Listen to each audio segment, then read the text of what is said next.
Gipnoterapevt kim?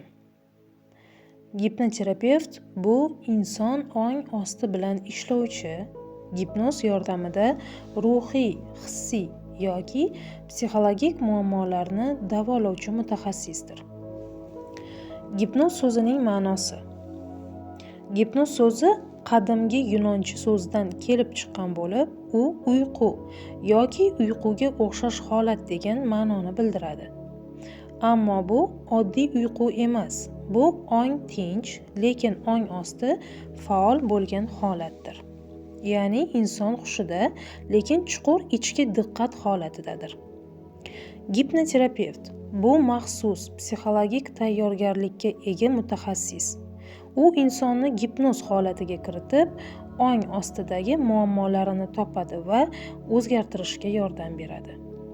U psixoterapevtik usullarni qo'llab, qo'rquv, stress, depressiya, ishonchsizlik, o'zini past baholash, zararli odatlar, chekish, ortiqcha ovqatlanish, kechiktirish odati, travmalar yoki salbiy dasturlar bilan ishlaydi. Ya'ni gipnoterapevt ongni emas, ong ostini dasturlaydi. Bu muammoning ildizini davolaydi. Gipnoz qanday ishlaydi? Uyqu holatida emas, balki chuqur diqqat va bo'shashish holatida sizning miyangiz alfa yoki teta to'lqinlarida ishlaydi. Bu holatda tanangiz bo'shashadi. Ong tanqidiy fikrlashni to'xtatadi. Ong osti to'g'ridan to'g'ri ma'lumotni qabul qila oladi. Shunda gipnoterapevt sizga tinch ovoz bilan so'zlar, tasvirlar yoki ramzlar orqali ijobiy dasturlar kiritadi. Masalan, men o'zimga ishonaman. Men tinchlik va osoyishtalikda yashayman. Men muvaffaqiyatga loyiqman.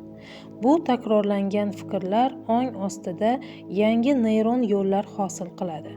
Ya'ni inson ichki e'tiqodini o'zgartira boshlaydi.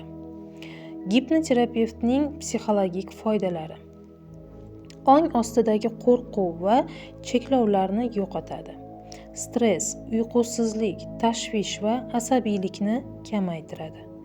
O'ziga ishonchni oshiradi. Zararli odatlarni yo'qotishga yordam beradi. Ruhiy og'riqlar, bolalikdagi travmalarni davolaydi. Hayotga ijobiy munosabatni shakllantiradi. Gipnoz bu tashqi nazorat emas, balki ichki uyg'onish jarayonidir. Gipnoterapevt bu insonning ong osti tilini biluvchi ruhiy shifokor.